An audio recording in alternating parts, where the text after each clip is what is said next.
Hi నమస్తే welcome to our channel. నేను మీ ప్రత్యూష. ప్రస్తుతం మనతోని సీనియర్ జర్నలిస్ట్ భరద్వాజ్ గారు మనతో ఉన్నారు. సార్తో మాట్లాడి మన విషయాలు తెలుసుకుందాం. నమస్తే సార్. నమస్తే సార్, ఈ మధ్య కాలంలో సినిమా ఇండస్ట్రీ సంబంధించిన హీరోస్ కావచ్చు, హీరోయిన్స్ కావచ్చు, ప్రొడ్యూసర్స్ కావచ్చు, వీళ్ళందరూ కూడా ఎక్కువ సినిమాల్లో కంటే తెర మీద కంటే న్యూస్ తోనే ఎక్కువ నిలుస్తున్నారు. అసలు ఒక్కొక్క రీజన్. అయితే ఇప్పుడు మహేష్ బాబు గారి మీద కూడా ఒక కేసు నమోదైంది, ఆయనకి నోటీసులు అందాయంటూ కూడా చాలా న్యూస్ హల్చల్ రేపుతుంది. మరి అసలు ఎందుకు సార్, అంటే మహేష్ బాబు గారికి నోటీసులు రావడానికి గల కారణాలు ఏంటి, అసలు ఏంటి ఇందులో స్టోరీ? అంటే ఆయన ఒక రియల్ ఎస్టేట్ వెంచర్ కి ఒక బ్రోచర్ లో ఆయన ఫోటో వాడుకున్నారు. ఓకే. ఆ రియల్ ఎస్టేట్ వెంచర్ మీలో ఇన్వెస్ట్ చేసినటువంటి వాళ్ళు ఇన్వెస్టర్స్ వెళ్ళి వినియోగదారుల ఫోరం కి విజ్ఞప్తి చేసుకున్నారు. ఆ వినియోగదారుల ఫోరం వాళ్ళు మహేష్ బాబుకు నోటీస్ ఇచ్చారు. అది విషయం. అంటే జనరల్ గా వీళ్ళు ఏదో ఒక అడ్వర్టైజ్మెంట్, ఇందా మీరు అన్నట్టుగా వాళ్ళు తెర మీద కనిపించే దానికంటే కూడా బయట కేసుల్లో కనిపిస్తున్నారు అన్నారు, కానీ కేసుల్లో కాదు, ప్రచార చిత్రాల్లో కనిపిస్తున్నారు. ప్రచార చిత్రాల్లో కనిపించడం వలన వచ్చిన గొడవలు ఇవి. చాలా మందికి ఈ మధ్యకాలంలో ఇలాంటి నోటీసులు సర్వ్ అయినాయి. అంటే ఏదో ఒక బ్రాండ్ని వీళ్ళు ఎండోర్స్ చేస్తారు.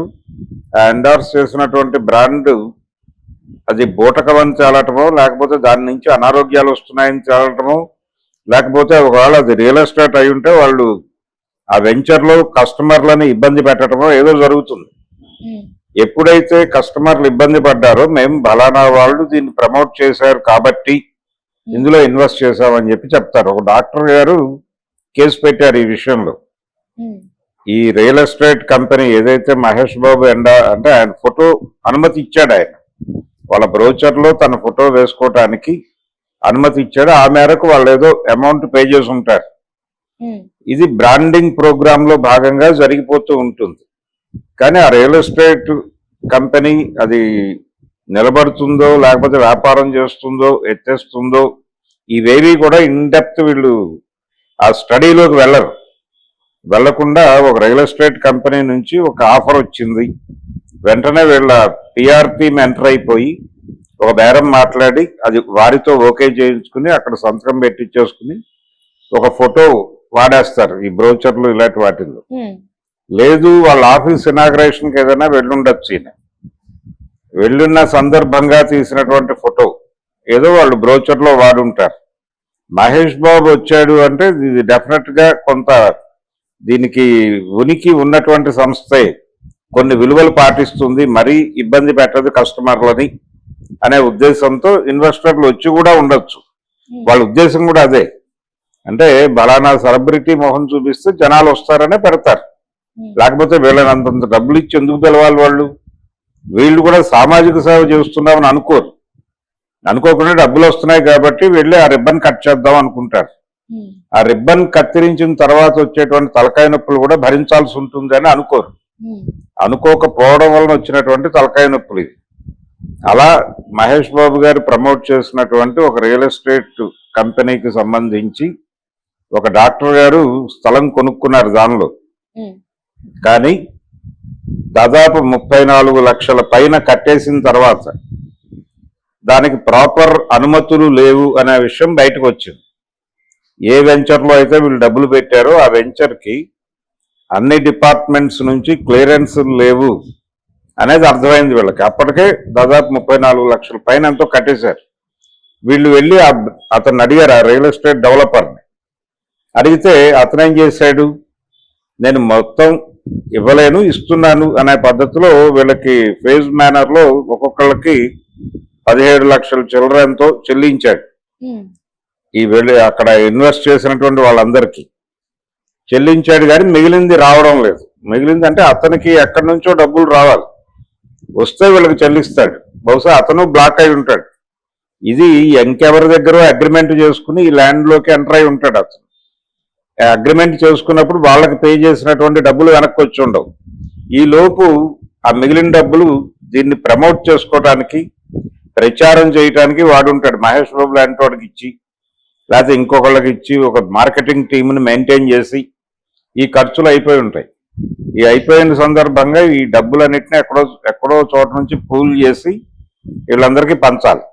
అది డిలే అవుతున్న సందర్భంగా ఈ డాక్టర్ గారు మరి కొంతమంది వీళ్ళ దగ్గరికి వెళ్ళారు, వినియోగదారుల ఫోరంకి వెళ్ళారు.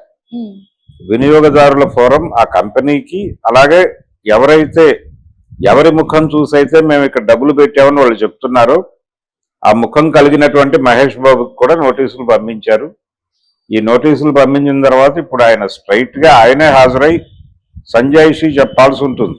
అంటే ఫలానా కారణం చేత వాళ్ళు ఇలా చెప్పారు నాకు, ఉమ్, దీన్ని నమ్మి నేను దాన్ని ఎండార్స్ చేశాను, ఒకవేళ తప్పై ఉంటే దానికి నేను సారీ చెప్తూ ఆ కంపెనీ నుంచి కస్టమర్లకు న్యాయం జరగాలని, న్యాయం జరగటానికి నా వంతు నేను కూడా ప్రయత్నం చేస్తానని హామీ ఇస్తున్నాను లాంటి ఒక పత్రం రాసి సమర్పించాల్సి ఉంటుంది. ఓకే అంతమించి ఈ కేసులో అరెస్ట్ అయిపోయి ఆయన ఏదో జైలుకి వెళ్ళిపోవడం ఇలాంటి కార్యక్రమాలు ఏవి ఉండవు. ఓకే కాబట్టి అభిమానులు ఆందోళన పడాల్సిన అవసరం ఏం లేదు. సార్, ఇప్పుడు మహేష్ బాబు అనే కాదు, ఇది రియల్ ఎస్టేట్ అనే కాదు సార్, ఇప్పుడు చిన్న సెలబ్రిటీస్ నుంచి ఇన్ఫ్లుయెన్సర్స్ నుంచి అందరూ ప్రమోట్ చేస్తున్నారని తెలుస్తుంది. అయితే వాళ్ళు ఏం చెప్పుకొస్తున్నారు అంటే, ఒకవేళ ఆ బ్రాండ్ వల్ల ఏమైనా ప్రాబ్లమ్స్ వస్తే ఇది మా ప్రాబ్లం కాదు, మేము ప్రమోట్ చేయడం వరకే మా బాధ్యత, చూస్ చేసుకునే వాళ్ళు మీరు కదా, మీరు జాగ్రత్తగా తీసుకోవాలంటూ కూడా వాళ్ళు కొంతమంది ఇన్ఫ్లుయెన్సర్స్ కావచ్చు, సెలబ్రిటీస్ గా చెప్తున్నారు. అలా దాని ఉండదు. గురించి ఏం చెప్తారు? అలా ఉండదు.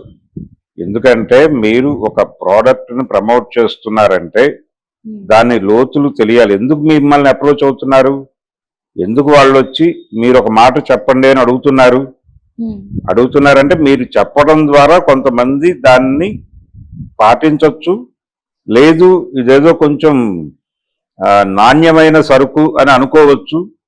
ఆ భ్రమ మీరు కలిగించగలుగుతున్నారు. ఆ భ్రమ కలిగిస్తారనే మీకు డబ్బులు ఇస్తున్నారు, లేకపోతే మిమ్మల్ని ఎందుకు తీసుకురావాలి లైన్లోకి.